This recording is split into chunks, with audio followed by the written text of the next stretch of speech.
ఎప్పటికప్పుడు తాజా వార్తలను అందిస్తున్న SRR టీవీకి స్వాగతం. కర్నూలు జిల్లా మంత్రాలయం నియోజకవర్గం కొసిగి మండలంలో పల్లిపాడు గ్రామంలో పాస్ పుస్తకాల పంపిణీ కార్యక్రమంలో టీడీపీ మంత్రాలయం ఇన్ఛార్జ్ ఎన్ రాఘవేంద్రరెడ్డి మాజీ సీఎం వైఎస్ జగన్మోహన్ రెడ్డికి పై ఘాటు వ్యాఖ్యలు.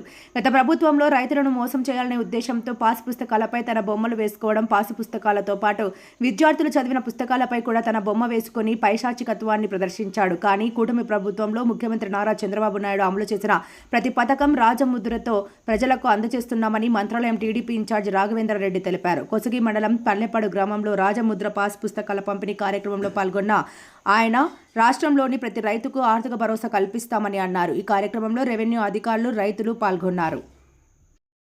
కొసగి మండలం పల్లెపాడు గ్రామంలో రాజముద్ర పాస్ బుక్ల పంపిణీ కార్యక్రమంలో రావడం జరిగింది. గత ప్రభుత్వంలో ఒక్క రైతుల పాస్ బుక్లే కాదు, స్కూల్లో పిల్లలు తినే చిక్కీ ప్యాకెట్ మీద కూడా జగన్మోహన్ రెడ్డి గారు బొమ్మ వేసుకున్నాడు జరిగింది. పిల్లలు చదువుకునే నోట్ పుస్తకాల మీద కూడా జగన్మోహన్ రెడ్డి గారి ఫోటోలు వేసి పంపిణీ చేయడం జరిగింది.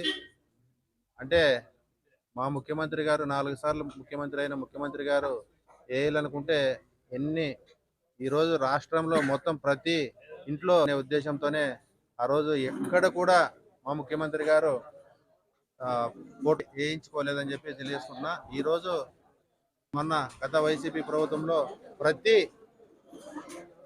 గవర్నమెంట్ ఇచ్చినటువంటి ఏదైతే ఉంటుందో బుక్ అయితేనేమి పిల్లలు తినే చిక్కీలు కూడా వేసినాడంటే అంతకంటే అధ్వానమైన పరిస్థితి ఇంకొకటి లేదని చెప్పి తెలియజేసుకుంటున్నా. మా ముఖ్యమంత్రి గారు ఎప్పుడైతే ముఖ్యమంత్రిగా పదవి చేపట్టాడో ఆ రోజు నుండి రైతులకు ఏం చేయాలని ప్రతిదీ కూడా రైతుల గురించి ఆలోచన చేసిన ఒక ముఖ్యమంత్రి, ఏకైక ముఖ్యమంత్రి చంద్రబాబు నాయుడు గారు అని చెప్పి తెలియజేసుకుంటున్నాం.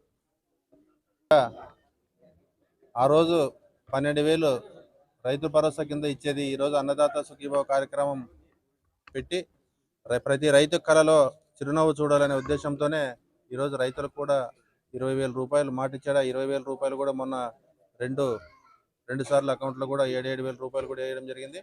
మళ్ళా మూడో విడతలో మిగిలిన 6,000 రూపాయలు కూడా వేసి మాట నిలబెట్టుకున్నాడని చెప్పి తెలియజేసుకుంటున్నాను.